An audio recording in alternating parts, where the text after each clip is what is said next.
Buenas tardes, bienvenidos a este lugar tan entrañable como es Casa América.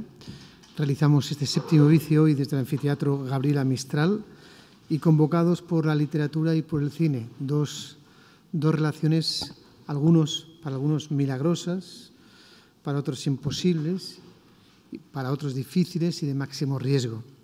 Hay espectadores que piensan que el cine ha mejorado muchas de las obras literarias y hay autores, como saben ustedes muy bien, como sabéis, que piensan que nunca el séptimo arte puede hacer ese viaje que hace la literatura, que hace el texto. Sin embargo, son dos relaciones, no sé si condenadas, pero realmente que llevan una relación de amistad por lo menos de 100 años. Entonces hay que tener un cierto respeto. Vamos a saludar a Santiago Miralles, director general de Casa América, agradecerle que nos haya abierto las puertas de par en par, no solamente para este séptimo vicio, sino también para otros compañeros, para otros espacios de la Radio Pública Española. Así que, señor Miralles, en nombre de todos ellos y en el nuestro propio, muchísimas gracias. Muchas gracias a vosotros por venir aquí a Casa de América y muy bienvenidos. ¿Piensa también usted que es una relación prácticamente imposible la literatura y el cine? Yo creo imposible, no, creo que es complementaria. Creo que cada cual tiene sus gustos. Yo soy más de leer que de ver películas y me cuesta pensar en una película que para mí ha superado un libro. Pero yo creo que son manifestaciones diferentes y una manera legítima de acercarse a cada historia es o el cine o la película, ¿no? Aquí en la Casa de América intentamos cubrir los dos aspectos y tenemos un programa de cine diario y libros también con muchísima frecuencia, ¿no? Estamos siempre mostrando libros y mostrando películas e insistimos muchas veces en el diálogo entre la película y el libro. Es una de nuestras obsesiones siempre. Cuando hacemos un ciclo de autor, por ejemplo, o una sesión sobre un novelista, lo intentamos complementar con películas sobre su obra. O sea, si yo le pongo los nombres sobre la mesa de Nabokov y de Kubrick, usted siempre elegirá Nabokov. Pues ahí es un buen ejemplo de cómo hacer dos grandes manifestaciones o dos grandes obras de arte a partir de una sola obra. Yo creo que ambas son magníficas, ¿no? No me decantaría por ninguna de las dos ahí. Bueno, pues, señor Miralles, lo dicho, queríamos abrir esta puerta del séptimo vicio y este viaje entre la literatura y el cine con un saludo hacia usted, por supuesto, y con ese agradecimiento de tener las puertas abiertas siempre para la radio. Así que, si le parece, escuchamos la sintonía de apertura del séptimo vicio y nos volcamos en el tema.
She's dating Tarantino et je ne reviendrai pas.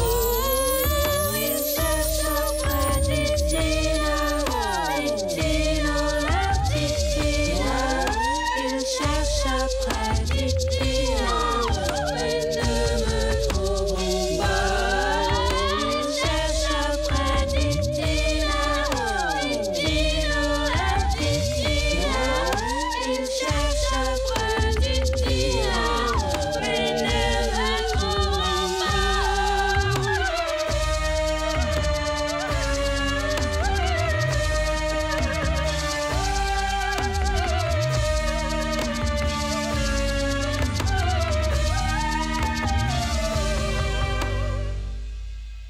El coronel no tiene quien le escriba, El perro del hortelano, 100 años de soledad, El gato pardo, Lolita, La librería, Elegy, Tu nombre envenena mis sueños, Apocalipsis Now, La noche del cazador, A sangre fría, Adiós a las armas, Blade Runner, El cartero y Pablo Neruda, El padrino, La carta, Smoke, Los santos inocentes, Ojos negros, Tristana, Nazarín, Buñuel y Garlós, Muerte en Venecia, Durineses, Los duelistas, Las uvas de la ira, El cebo, El festín de Babet, La colmena, La tía Tula, La isla del tesoro y, por supuesto, los tebeos, Zipi Zape, en fin, o el anime, en fin. Las relaciones de la literatura con el cine son realmente importantes. Vamos a presentaros quienes van a acompañarnos a lo largo de este séptimo vicio que hacemos desde el anfiteatro Gabriela Mistral de Casa América. Víctor Núñez, muy buenas tardes. Buenas tardes, profe. Quizá la gente no lo sepa, pero este señor que presenta y dirige este programa era mi profesor en el máster de Radio Nacional. Y recuerdo siempre que llegaba con un maletín lleno de películas raras, coreanas, africanas, que eran tan desconocidas como maravillosas para nosotros. Y además de inculcarnos, por supuesto, el amor a la radio, a los micrófonos, a la audiencia, nos inculcaba ese amor por descubrir cosas audiovisuales que mejoraban siempre nuestras vidas y que en principio eran aparentemente ajenas a nosotros, pero en el fondo eran un espejo de nuestra vida. Así es que estoy muy contento de estar aquí. Gracias, Víctor, pero bueno, a pesar de haber pasado por ahí, pues él, a pesar de todo eso, es un gran periodista de origen mexicano que trabajó durante varios años para el diario El País, para el diario español El País. Es autor de libros como Un periodista ante el espejo, Los que llegan, Crónicas sobre la migración global en México y Una cabrona de Tepito. Ha ganado, entre otros, el Premio Nacional de Periodismo Cultural en México y el Premio a la Excelencia Periodística de la Sociedad Interamericana de Prensa. Con libreta y pluma en mano sale a por las historias, contrasta estadísticas con los testimonios de la gente, visita a escritores y periodistas de renombre, está obsesionado con el buen uso del idioma español, le apasiona leer y estudiar, devora libros, ya hemos visto que también películas. Él dice que es lo que ha leído y también lo que ha escrito. Además es un gran conocedor de las obras de Carlos Fuentes. Tú puedes romper un poco la primera de las primeras lanzas de esta mesa para hablar de esa difícil relación, si te parece casi imposible, entre la literatura y el cine. Pues fíjate que yo pienso que para Carlos Fuentes era demasiado fácil. Carlos estaba casado con la literatura, pero tenía un amaciato con el cine, casi desde que comenzó a coger un bolígrafo y una hoja. Cuenta Elena Poniatowska, Premio Cervantes, una escritora mexicana muy querida y reconocida, que desde que era joven Carlos Fuentes iba a los grandes saraos mexicanos y a medio sarao se hacía un rincón para apuntar en una libretita las frases que había escuchado. Porque en su literatura, como luego en los guiones de cine, la ciudad y el lenguaje iban a ser sus grandes personajes. Y bueno, comenzó a tener esta relación maravillosamente promiscua con el cine en el año 64, cuando adapta una novela de Juan Rulfo, que se llama El gallo de oro. Una novela que entonces era, digamos, el último coletazo del nacionalismo mexicano y que ya la época de oro del cine mexicano había pasado. Por tanto, había que tener nuevos aires de renovación y Carlos iba a ser uno de los personajes que le diera esa renovación, puesto que los escritores y los cineastas se iban a estar mezclando entre ellos para hacer grandes obras. Y el guión no solamente lo hizo Carlos Fuentes, sino también Gabriel García Márquez, que hacía poco había llegado a México y tenía que sobrevivir pues, trabajando en una agencia de publicidad, por ejemplo, o haciendo guiones cinematográficos. Y entonces Carlos Fuentes y Gabriel García Márquez y Roberto Gabaldón adaptan esta novela de Rulfo para el cine. Digamos que sería la primera colaboración de Fuentes en el cine, porque luego vinieron muchas más, adaptando otros textos literarios o él mismo con sus novelas. Muchas gracias. Sergio Cabrera, también, buenas tardes.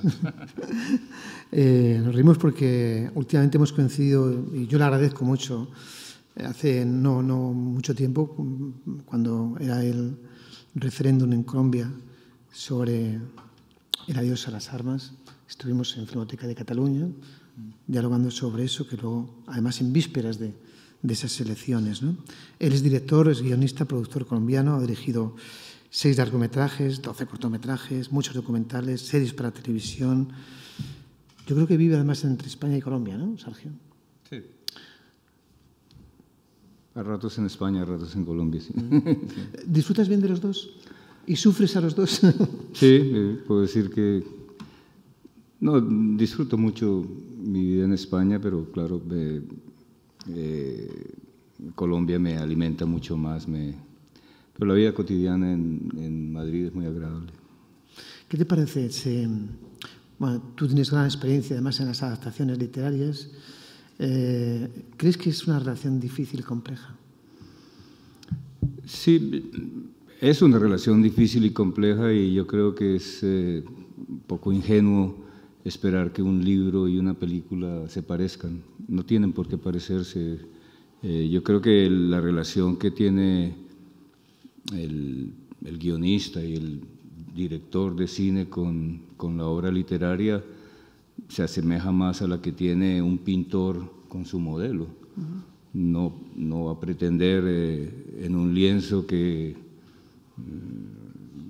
la menina se comporte como se comporta en la vida real. Yo creo que lo que busca un director cuando un libro le parece atractivo es incursionar en un universo que probablemente él no podría descubrir por sí mismo. Es lo que me ha pasado a mí. Yo he adaptado para el cine tres novelas, una de Álvaro Mutis, una de Santiago Gamboa y una de Wendy Guerra, y he escrito guiones originales. Son 2 aproximaciones a la realidad cinematográfica muy diferente. Cuando una película está basada en una obra literaria, lo que está haciendo uno es una traducción de las emociones que sintió cuando leyó el libro por primera vez. Yo, por lo menos yo en mi caso, no intento hacer la película que escribió el escritor, sino la que yo leí. Está bien ese titular. Que está muy bien ese titular. Me recuerda a Pedro Almodóvar y Julieta. No sé si has visto Julieta, sí. Pero es una de las versiones. Incluso con el visto bueno de los autores. Por ejemplo, yo recuerdo que en Ilona llega con la lluvia. Álvaro Mutis describe con mucha precisión a Ilona como una mujer de 40 y pico años, muy ruda, muy sargento. Y cuando yo empecé a pensar en la película, quería una actriz que fuera más joven, más dulce, más amable. Lo hablé con él y me dijo, es tu recuerdo, haz lo que quieras, y eso fue lo que hice. Sí. La verdad es que son muchos los escritores que colaboran, aunque sea de esta manera, con el cineasta, permitiéndole una libertad y un relajo, ¿no? a la hora de poder hacer su versión o su interpretación de la obra. Sin embargo, ha habido otros, yo recuerdo, por ejemplo, el enfrentamiento entre Elías Querejeta y Javier Marías, que esa libertad o esa facilidad no era tan frecuente como en otros casos, ¿no? Álvaro Besner, buenas tardes. ¿Qué tal? Bueno. Álvaro, director de cine, guionista, también productor. radicado en España, está a punto de presentarnos su nueva criatura, ha realizado 2 largometrajes que están en la memoria reciente de muchos espectadores, Mal día para pescar y Mr. Kaplan, ganadoras además de premios.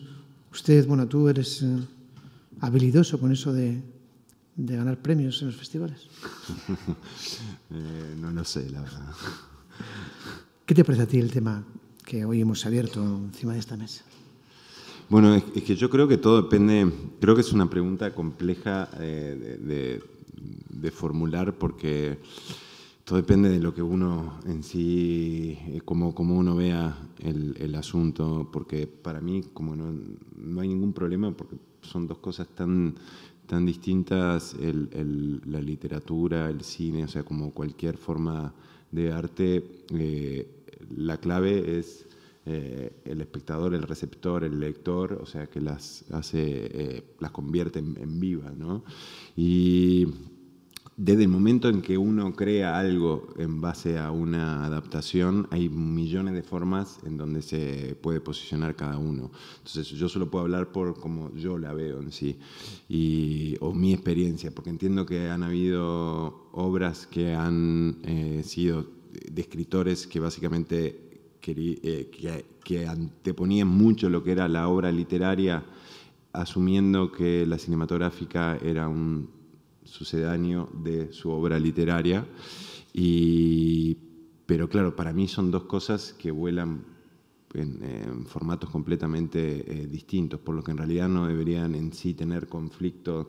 A mí me pasa muchísimas veces de ver películas que no tengo ni idea de que si han sido adaptadas o no. Para mí siempre una adaptación, yo siempre digo que si bien a mí me ha tocado, mis películas han sido adaptadas de adaptaciones de escritores, y para mí la base siempre ha sido partir de qué es lo que te ha inspirado para llevar, porque libros que a uno le gusta hay millones y no por eso uno le interesa o hacer películas o les mueve y creo que es como que hay demasiado puesto como que si fuera una cosa sagrada lo que es un libro y su adaptación, o sea, no son la tabla de Moisés, no está escrito en piedra. Creo que lo rico es que no sea un libro de texto, o sea, que no es una transformación cinematográfica, no es buena si ha sido correctamente traspasada, sino si está viva y propone algo propio, que no es que tenga que ser ni distinto ni igual, sino algo verdadero, que implica lo que es la forma cinematográfica, ¿no? Hay muchísimas complejidades, que es cierto que de la literatura son muy complejas de llevar a lo cinematográfico. ¿Por qué? Porque la literatura tiene de por sí una capacidad de, por ejemplo, de lo que tiene que ver en cuanto a lo que cuenta y lo que no cuenta, lo que deja en el imaginario, que el cine, si bien también lo tiene, pero el formato más tradicional que estamos acostumbrados a ver historias, la forma que estamos acostumbrados de lo visual, impide muchas de las cosas que son libradas en la literatura a la imaginación. La primera persona es casi imposible de transportarla en lo cinematográfico, o sea, los pensamientos de un personaje, una cantidad de esas cosas que son imposibles de transmutar de un lado a otro, ¿no? Pero yo creo que son 2 cosas, esto es como básicamente dentro hasta de la propia literatura. A mí me pasa mucho con mi hija, a la que la tengo muy adicta a los mitos griegos, y tú le lees literatura que en principio es tampoco, no sé si considerar la literatura como tal en cuanto a que es literatura oral, y sin embargo no deja de ser literatura porque uno la vehiculiza a través y tiene la idea de que es literatura, pero en realidad no dejan de ser unos mitos en su gran mayoría orales y que han sido traspasados. En cambio, claro, la experiencia que uno tiene al leer, yo qué sé, Homero, es la experiencia literaria, y lo mismo me pasa que como que en las películas, que curiosamente el cine en realidad engloba muchísimas de las artes, que no es solo la literaria, pero como tenemos la sensación del concepto de unidad histórica, unidad de personajes y dramatización, la tiende uno muy fácilmente a acercarla a lo que es el concepto literario sin olvidarse de todo lo que tiene que ver con lo físico, lo visual, lo sonoro, que no viene de la literatura, ¿no? Y sin embargo nos quedamos siempre con la base literaria, ¿no? Álvaro Bresner, que junto a Sergio Cabrera, Martín Gómez y Víctor Núñez pues nos acompañan y participan en esta convocatoria con esta inspiración en los libros y en el cine y esta relación prácticamente difícil o imposible. Nos queda saludar y presentar a Martín Gómez. Martín, muy buenas tardes. Buenas tardes. Martín es gestor cultural dentro del Instituto Caro y Cuervo, es gran conocedor de las obras de Gabriel García Márquez y, bueno, no sé si habrá visto la película japonesa de 100 años de soledad, inspirada, basada en 100. No. Pero me parecía imposible que hubiera una versión cinematográfica de 100 años de soledad y mira por dónde los japoneses la han hecho, ¿eh? Pues creo yo que hay obras de García Márquez que evidentemente se prestan con mucha facilidad para ser adaptadas al cine porque son muy narrativas. De hecho, por ejemplo, Crónica de una muerte anunciada es una novela que narrativa, formal y argumentalmente para mí es una novela perfecta. Y volví a ver esta semana la adaptación cinematográfica, yo la había visto hace como 15 años y confirmé mi impresión inicial y es que me gustó tanto como la novela, la adaptación. ¿Qué le pareció a los colombianos cuando Ripstein hizo El coronel no tiene quien escriba en México? ¿La sacó de Colombia? Casi una agresión, ¿no? ¿O no? Pues yo creo que fue una adaptación que digamos, suscitó inicialmente el interés de ser una película basada en una novela de García Márquez, pero no recuerdo que hubiera dado mucho de qué hablar o que hubiera generado una gran emoción. Yo volví a verla y me evocó de nuevo ese carácter lúgubre, melancólico, cenizo de la novela. Me parece que consigue transmitir el estado anímico del argumento del coronel no tiene quien le escriba y digamos que la transposición a un contexto mexicano me parece también bien lograda y pues no creo que desdibuje el espíritu caribeño que hay en El coronel no tiene quien le escriba como novela. Entonces, aunque esta cosa caribe y esta cosa tropical no se ve reflejada en la película, pues porque la adaptación está en un contexto muy mexicano. Creo yo que el espíritu como tal y el estado anímico que transmite la historia sí está muy, muy bien recreado y muy bien reflejado y creo que Ripstein en ese sentido acierta a la hora de capturar y de transmitir esos dos elementos.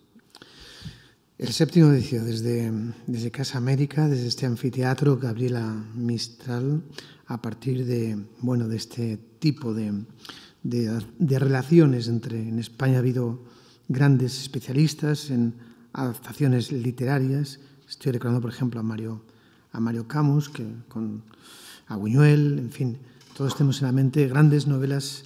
Incluso Pilar Miró, que la gente suele olvidar, adaptó la obra de Lope de Vega, El perro del hortelano, en una magnífica adaptación no suficientemente elogiada o alabada, ¿no?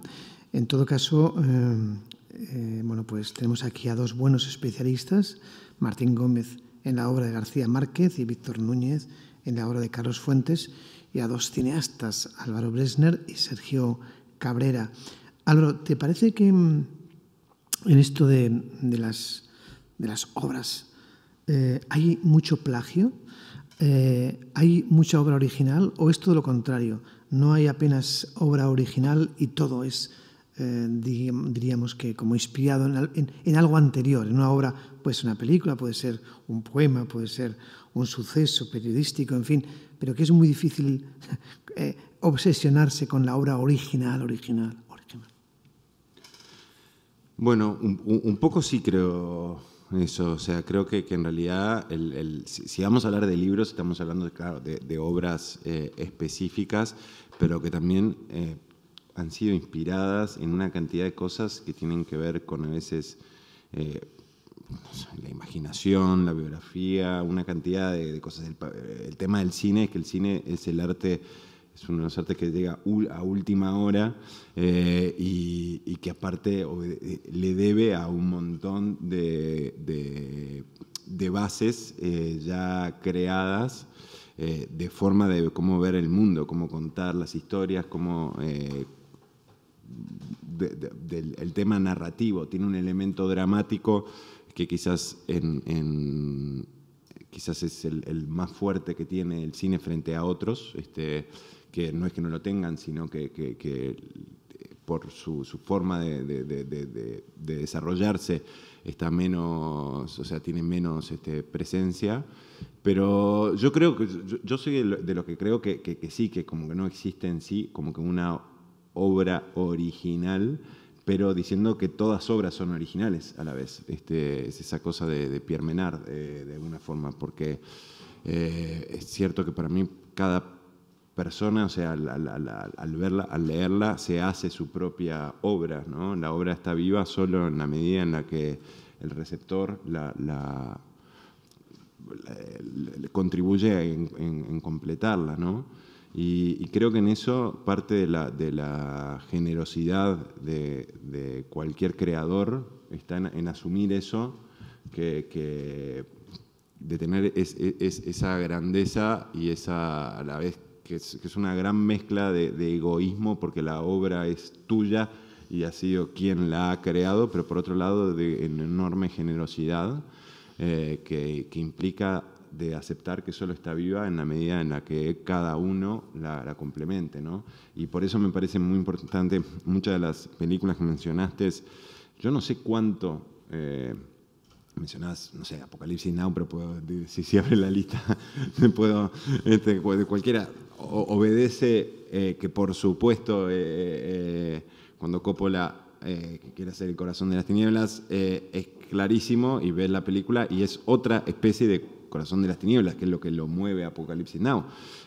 ¿Cuánto es fiel una cosa de la otra? Es casi que, para mí, es una pregunta casi irrelevante. Lo único que importa es que tengan ese grado de apasionamiento y que no sean repeticiones del libro de texto, sino lo que le influye a cada creador para llevarlo adelante. Lo mismo pasa con Kurosawa adaptando Rey Lear, que decir que quizás para mí la mejor, o la versión que a mí particularmente me parece la más potente de cualquier adaptación que se haya hecho o inspiración de Shakespeare, y te la hace en un Japón medieval.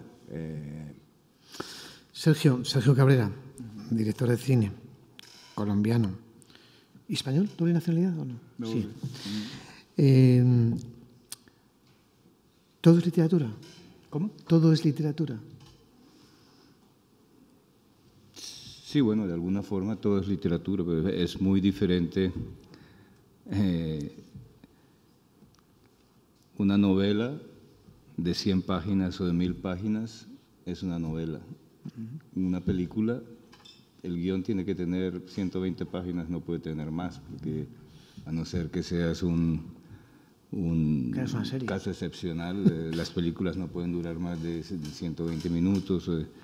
Entonces, sí, el cine también es literatura. En su inicio, cuando se escribe el guión. ¿El guión es literatura también? Yo pienso que el guión es literatura, pero es literatura para ser interpretada por equipos. O sea, digamos, es casi imposible hacer una película solo y ser el único intérprete del guión. Pero sin embargo hay grandes guiones para hacer el guión podría ser, y de hecho se editan guiones para ser leídos, son guiones que son incluso guiones que no se han rodado, que son obras maravillosas. Yo he leído guiones de Mayakovsky que son fantásticos, que le dan ganas a uno, sobre todo ahora con que se pueden hacer todos esos efectos especiales que no existían en la época. O El brujo de Shanghái de Víctor Erice, que no se llegó nunca al cine. Exacto, sí, bueno, debe haber muchas. Yo personalmente tengo 3 guiones que nunca, que nunca se rodaron. Pero lo que yo siento que es realmente importante es que cuando un director encuentra en la literatura elementos que le parecen interesantes para transmitirle a su público, es lícito transformarlos. Lo que decía ahora, esa relación con la pintura, insisto, o sea, a un paisaje se le puede tomar una foto o lo puede interpretar Turner y hacer una cosa totalmente diferente, o puede volverse un cuadro abstracto y estar inspirado en... Yo conozco casos de adaptaciones literarias muy interesantes, o sea, por ejemplo, Bertolucci adaptó de Las babas del diablo de Cortázar, hizo la adaptación de ¿cuál es?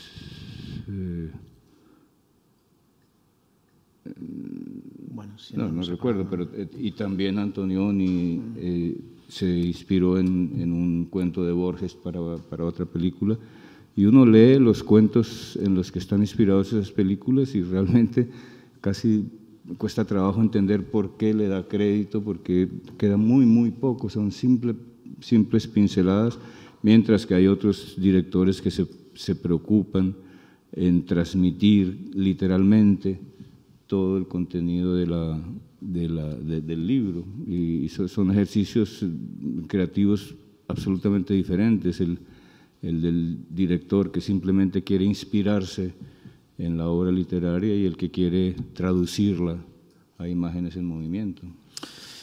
Casa América, Radio 3, el séptimo vicio, emitiendo desde el corazón de las tinieblas, del corazón de esta ciudad, de esta villa, de este pueblo de Madrid. Estamos en esta mesa inspirados por América Latina, y tenemos a Colombia ahí a la izquierda de la mesa, a Uruguay a mi lado, que se nota mucho de Uruguay, sí, a México y también aquí a Colombia con Sergio Cabrera.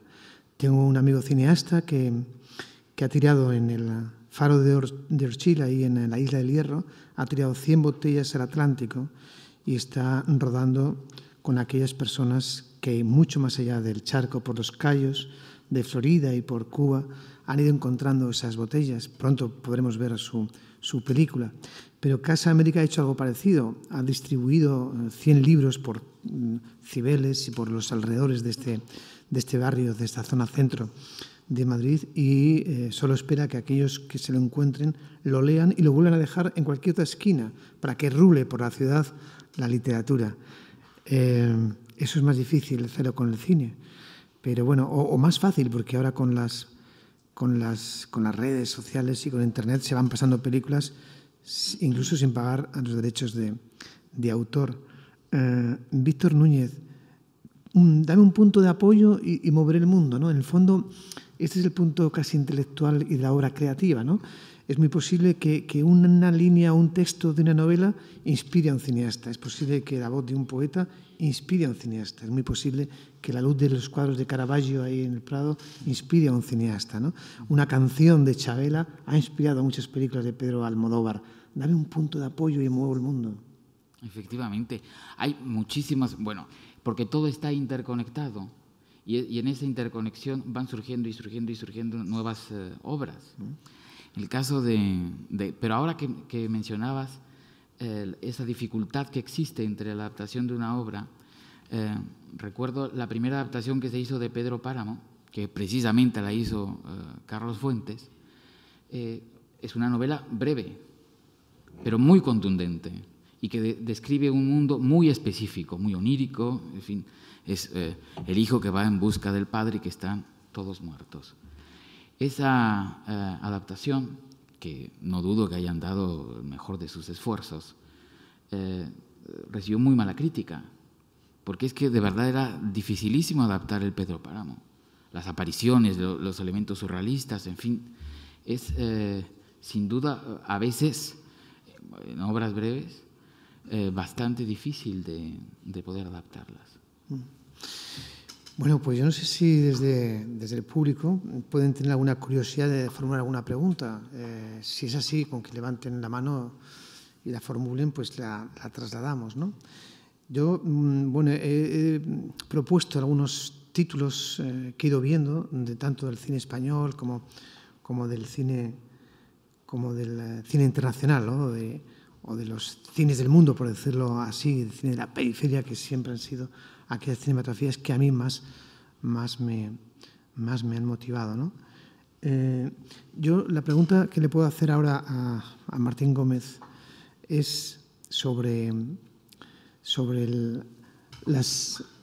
las cinematografías, si el cine de alguna manera representa su literatura, si el cine español representa un poco pues a Cervantes, Galdós, si el cine colombiano está inspirado, representado de alguna manera en el realismo mágico, en fin, el cine es hijo de su literatura. Yo creo que en el caso colombiano, por lo menos, el cine y muchas otras manifestaciones artísticas, me refiero al teatro, a la danza, a la música, por supuesto, han bebido mucho del realismo mágico. Sí, creo que el legado que deja García Márquez en la cultura colombiana sale de lo estrictamente literario y termina impregnando otras manifestaciones culturales e incluso termina impregnando muchas de nuestras aproximaciones como personas y como sociedad a la vida cotidiana, pero también a la forma como interpretamos la vida pública de nuestro país, la vida política. Entonces creo yo que sí ha habido una huella muy profunda y que su rastro se puede seguir viendo no solo en la literatura o en el cine, sino también en otros aspectos de la cultura entendida en un sentido muy amplio.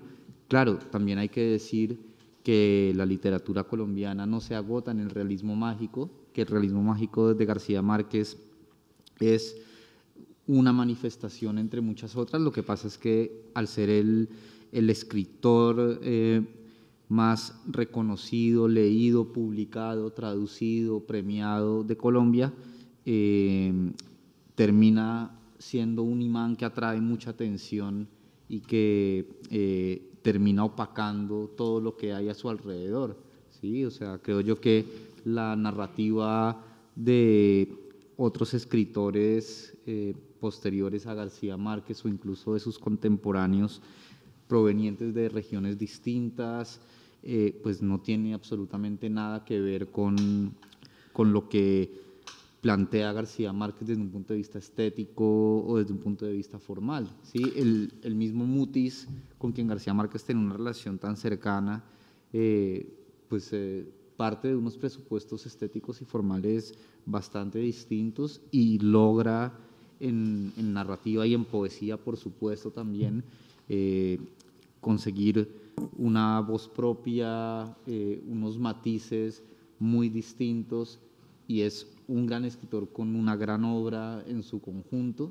Y saliendo de Mutis, que es como el otro gran escritor colombiano de nuestra época, pues nos encontraremos con montones de voces distintas que no tienen nada que ver con el realismo mágico o que tienen muy poca cercanía con esta estética. No podemos estar más de acuerdo con Martín Gómez, ¿no? El cine colombiano tiene, por ejemplo, otros vectores, ¿no? Como la escuela, como el grupo de Cali, donde realmente está más metido, diríamos, en la oleada del mayo del 68, de la Nouvelle Vague, por situarlo en una línea muy diferente al realismo mágico que estaba diciendo, o por ejemplo todo el cine hecho en Medellín, un cine social con referencias a Víctor Gaviria y un cine que tampoco tiene mucho que ver con el realismo mágico de Gabriel García Márquez.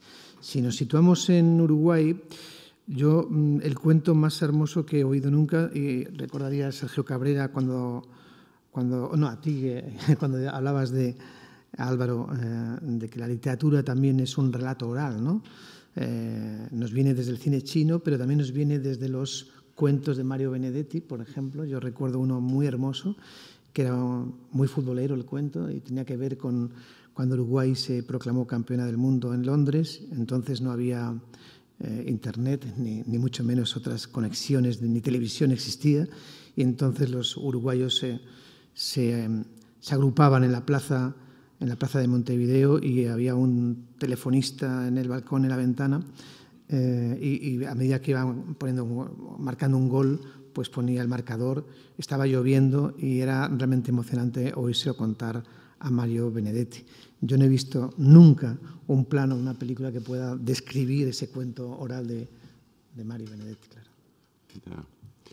Sí, es que claro, es que al final la literatura o el relato oral que mencionás nos hace vivir. ¿Viste? Acá algo que es muy común, no es que es una película, es que te cuento, y es que he vivido una película, o es que asumimos ciertas cosas, nos pasan cosas que decimos, es que esto era de una escena de una película, y la literatura tiene eso a lo mismo que ciertas pinturas, y lo mismo que ciertas sinfonías. Es decir, para mí hay ciertas sinfonías que uno las escucha y uno ya está asociando al concepto de que es que esa sinfonía es una película, cuando en realidad no hay ninguna imagen, ni hay ningún personaje, ni hay ningún tipo de drama o conflicto que pueda ser literalmente descrito, salvo una cantidad de emociones que nos generan, que las asumimos como que es cinematográfica, pero que en realidad obedecen, como en el caso que mencionás del cuento de Benedetti, a pura literatura. Sin embargo, cuando le queremos dar ese concepto de experiencia total, se lo adjudicamos, porque recién mencionaste algo que yo nunca he visto algo que me pudiera transmitir, como adjudicándoselo al apartado de lo cinematográfico. Porque lo cinematográfico lo que tiene es que en el fondo oculta. Dado que en el fondo no deja de ser un arte que recicla de las otras artes, no deja de ser algo que transforma, en el fondo, perdón que diga esto como director y como amante del cine, el cine lo que ha hecho es reciclar de todos los otros artes y convertir toda esa mezcla en algo único, pero no deja de deberle a la literatura, y hoy más que nunca, que de esto podríamos hablar más que tanto para mí, de si las adaptaciones literarias son fieles o no, sino lo que cada vez más por los sistemas de producción a los que están abocados el audiovisual, se vuelven cada vez más deudoras de lo literario, porque hoy en día ya el guión ha pasado por los procesos de financiación que se requieren a que haya toda una Biblia definida, escrita, y que esa Biblia sí que son las tablas de Moisés que van a decir, están escritas y no se pueden casi que variar. O sea, hay toda una cantidad de sistemas que cada vez más dependemos de lo literario, de la base literaria, y no dentro de cosas que eran más complejas de marcar, que tenían que ver con cosas y elementos artísticos. Anda a pedirle a Jackson Pollock un guión de la pintura que iba a hacer, es decir, o un sketch, siquiera un garabato acerca de lo que iba a hacer. No, era otro tipo. El cine obedece a una cantidad de cosas que hoy en día hacen que la base literaria sea esencial, pero aún así toda esa emoción que mencionabas, cada vez es como que cuando uno apela a lo cinematográfico, está apelando en realidad en el fondo a eso, a un estado de viaje anímico que claro, que lo puede vivir con un libro, como mencionabas, lo puede vivir con una sinfonía, lo puede vivir en teatro, lo puede vivir en un montón de cosas, solo el punto es estar entrenado para verlo como tal. Bueno, vamos a ir terminando. Nos quedan apenas nada, unos minutos, ¿no? Yo todavía me sigo quedando con el titular que decía Sergio Cabrera al principio, ¿no? Yo no hago las películas que haría el escritor, ¿no? Hago las películas que me emociono como el espectador. Decía antes Sergio que de alguna forma el cine de cada país, de cada nación, ¿no? Es hijo o familia, por lo menos, de su literatura, ¿no? Tú, a través de tu trabajo en la serie Cuéntame, has tenido que vivir mucho tiempo aquí en España, tienes la doble nacionalidad. ¿Tú crees que el cine español representa su literatura? ¿Representa su? Literatura. Es hijo de... Sí, yo creo que todos los países tienen un cine que refleja su literatura. Es que el matrimonio entre el cine y la literatura es orgánico desde el nacimiento del cine. Méliès ya estaba adaptando las novelas de Julio Verne a su manera, y a su manera emocionaban. O sea, yo tuve la fortuna de ver recientemente una muy bien restaurada versión del Viaje a la Luna de Georges Méliès, y es emocionante, y debió haber sido muy emocionante para los que la vieron en su momento, aunque comparado con el 2001 Odisea en el espacio de Kubrick sea pues un juego de niños. Yo creo que cada país tiene de alguna forma su literatura reflejada en el cine, y algunos países muchísimo más. De todas formas, no solo por esa relación que hay entre el cine y la literatura, sino porque creo que en general los cineastas son todos grandes lectores. El ejercicio de leer es el único que te permite hacer la película que realmente quisieras hacer. Después llega, o sea, la realidad es que la dirección cinematográfica, la producción cinematográfica es una inmensa escala de deterioros. Uno arranca con una idea maravillosa que cuando la lleva a guión sufre y luego ese guión, cuando se convierte en un presupuesto, sufre más. Y luego ese presupuesto, cuando va a producción, sufre, y luego en el casting no puedes escoger los actores que querías, sino otros, y bueno, y sufre hasta el día del estreno. Y yo creo que los directores, cuando leemos, podemos hacernos la película perfecta, la que después no vamos a poder llevar a la pantalla, pero el juego es muy bonito, y por eso yo, por ejemplo, cuando doy talleres o en las clases que doy a veces en universidades a estudiantes de cine, les digo que la lectura es casi más importante que ver cine, porque cuando lees estás imaginando y estás ejercitando la capacidad de imaginar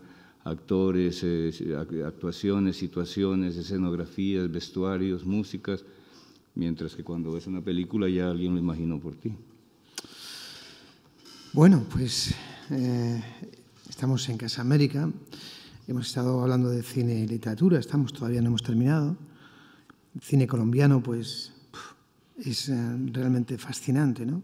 Cómo ha ido contando la realidad, el entorno social duro, violento, bastante áspero que ha vivido Colombia, y cómo los cineastas han estado ahí contándolo, ¿no? Como también Uruguay, a través de una cinematografía muy especial, ¿no? Muy, si me lo permites, muy irónica, ¿no? Muy asentada en el sentido del amor, en el sentido del humor, pero un humor que te congela la sonrisa cuando pillas el cuentito, ¿no? Y el cine, Víctor, mexicano, que no solamente es heredero de su literatura, sino también de su desigualdad social, esa sociedad mexicana tan diferente y tan distinta. Y estoy pensando en gente como Reinstein, por ejemplo, pero también está El Gordo, ¿no? Guillermo del Toro, que se ha llevado los grandes premios este año, o sea que estáis de fiesta en México, ¿no? El cine mexicano, como prácticamente cualquier cine que esté bien hecho, es un espejo de la sociedad. Uno va a reconocerse muchas veces en las películas porque hablan de uno mismo, y muchas veces al salir de una sala cinematográfica uno sale tan tocado o tan emocionado justamente por eso, porque hablan de nosotros, porque los cineastas se preocupan y se ocupan de ver qué es lo que está sucediendo en la sociedad en la que ellos están inmersos, en la que han vivido y han crecido, o qué les gusta o qué les preocupa o qué deberían hacer. Es decir, el cine muchas veces también ha sido un motor de cambio social y se ha utilizado también, no solamente el cine documental, sino también la ficción, que ha inmiscuido a tantísima gente por esos temas que abordan. Muy bien, pues vamos a dejar aquí, vamos a despedirnos de esta casa por hoy, de esta Casa América, de este anfiteatro, de la generosidad del público que ha estado desde el principio, desde el minuto 1 hasta el final. Muchísimas gracias. Por supuesto, a todo el equipo, a Alba Santiago, que está en la cabina de sonido junto a Benito Pinilla, a todo el equipo técnico de Casa América y, por supuesto, a nuestros invitados, a Víctor Núñez, a Martín Gómez, a Sergio Cabrera y Álvaro Bresner. Muchísimas gracias. Y bueno, que tenemos varias vías para relacionarnos con la ficción y con la realidad, que en el fondo el cine es lo que acaba de decir Sergio Cabrera, es los hermanos Lumière y Méliès, ¿no? El cine de ficción y cine documental. Muchas gracias. Hasta la próxima. Hasta luego.